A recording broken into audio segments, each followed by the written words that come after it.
Всем привет! Вы на канале Dasha Models, и сегодня я буду строить, наверное, самую дорогую модель от фирмы АВД. И это КАМАЗ, военный КАМАЗ с установкой Panzer S1. И давайте вместе смотреть, что внутри, как мы будем собирать. Поехали! Итак, передо мной раритетная коробочка, и здесь еще такой старый бокс-арт, где АВД еще прятали пасхалки. Здесь видите вот этот князь. Если вы угадали, кто это, то обязательно напишите в комментариях. И КАМАЗ стоит в поле, и не просто КАМАЗ, а это Панцирь. И эту модель уже точно не найти, так что ждем от АВД перевыпуска. Прошло уже довольно много времени, наверное, скоро он уже появится. И мне посчастливилось найти эту модель на досках объявлений, а не в магазине, так что она уже чья-то, но уже моя. Так что это довольно редкая модель, и я очень рада, что мне посчастливилось ее найти. На обратной стороне мы видим совсем другие КАМАЗы, тоже военные. И я, к сожалению, практически все пропустила. И мне посчастливилось собрать именно вот этот КАМАЗ. Я его делала на заказ, и тогда набор я тоже нашла на досках объявлений. Так что очень жду перевыпуска. И жду, наверное, больше вот эту модель.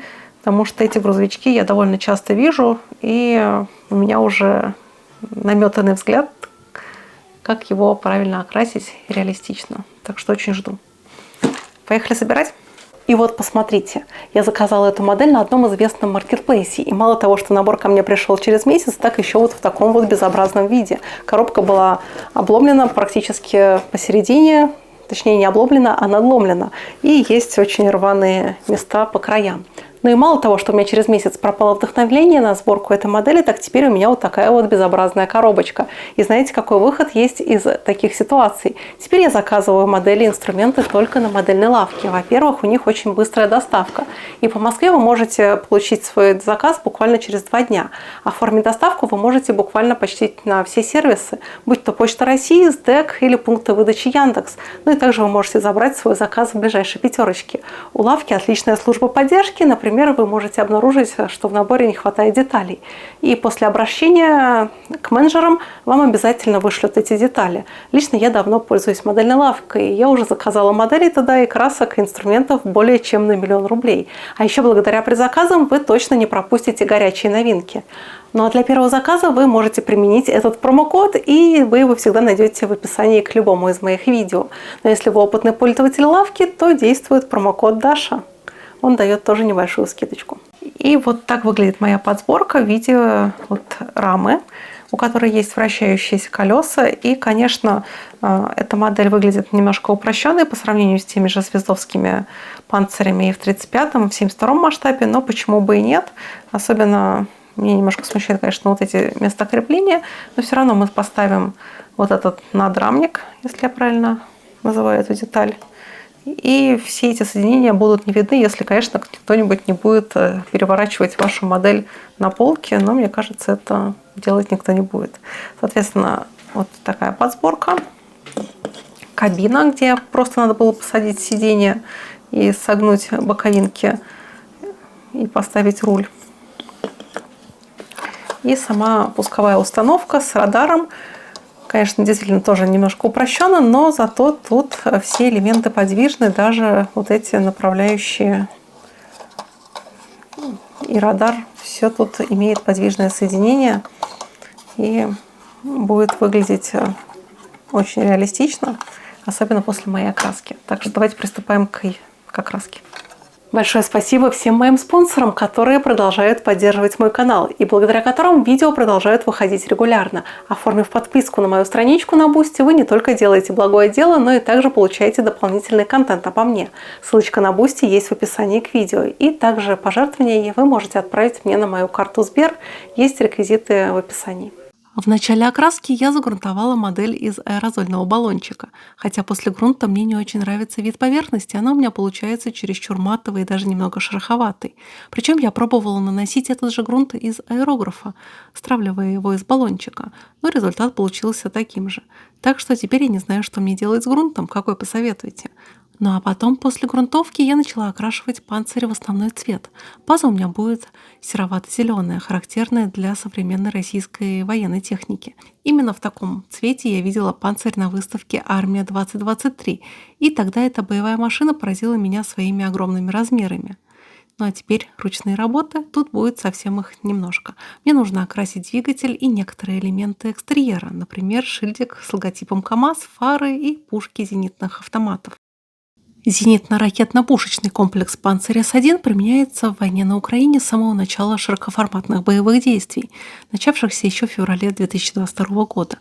Изначально этот комплекс разрабатывался как средство ближней противовоздушной обороны для прикрытия важных военных и инфраструктурных объектов, ну а также для защиты более дальнобойных систем ПВО от ударов высокоточного оружия. В условиях конфликта его роль оказалась тесно связана с необходимостью противодействия ракетным ударам и массовому применению беспилотных летательных аппаратов. В первые месяцы боевых действий в 2022 году «Панцирь С-1» использовался преимущество для охраны командных пунктов, аэродромов, складов боеприпасов, а также позиций войск. Я очень хочу порекомендовать мой телеграм-канал, а также мою группу ВК. В телеграме очень удобно принимать оповещения о моих новых видео, а также узнавать об анонсах моих построек моделей. Моя группа ВК – одна из самых крупнейших про моделизм на платформе.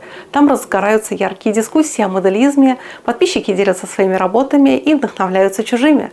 Так что все ссылочки на телеграм и на группу ВК есть в описании к видео. По мере развития конфликта и роста роли беспилотных средств в 2023 году «Панцирь С-1» все чаще рассматривался как один из основных средств борьбы с дронами, в том числе и малых размеров и с низкой заметностью. Отмечались изменения и в тактике использования, такие как рассредоточение позиций, сокращение времени работы радиолокаторов и более тесное взаимодействие с другими элементами системы ПВО. Также заявлялось и о доработках программного обеспечения и средств поражения, направленных на повышение эффективности против малогабаритных целей. И в этот период комплекс стал важным заметным объектом противовоздушной обороны как и на прифронтовых районах, так и в глубине обороны. Ну а к 2024 и 2025 годам «Панцирь С-1» продолжал активно использоваться для защиты военных и инфраструктурных объектов как на территории России, так и в зоне боевых действий на территории Украины. Основной акцент делался на перехват ударных беспилотников и барражирующих боеприпасов, а также на борьбу в составе эшелонированной системы ПВО. Ну а далее я надену покрышки на диски, и я не буду грязнить модель, так как заказчик попросил меня сделать именно чистенький вариант. Ну и из-за этого я не буду применять сильно художественных эффектов, я ограничусь только смывкой, и я буду наносить ее аккуратно, чтобы не разводить слишком много грязи. В условиях необходимости экономии ракет нередко подчеркивалась и роль пушечного вооружения комплекса при отражении атак дешевых и массовых целей. Вместе с тем сохранялась и критика, связанная с ограниченной эффективностью «Панциря С-1» против насыщенных атак и его высокая зависимость от общей организации противовоздушной обороны. В целом, опыт применения «Панциря С-1» в войне на Украине показал, что комплекс остается востребованным в условиях современного конфликта, характеризующегося широким использованием БПЛА и высокоточного оружия. Однако его реальная эффективность во многом определяется тактикой, уровнем взаимодействия с другими средствами ПВО и условиями боевого применения. И вот такой панцирь у меня получился. Эта модель очень тяжелая и очень выразительная, на мой взгляд. Так что рекомендую к постройке. А также такие панцири, например, выходили у «Звезды», но в других масштабах. В 43-м, по-моему, не было. Так что рекомендую. И до новых встреч. Пока-пока.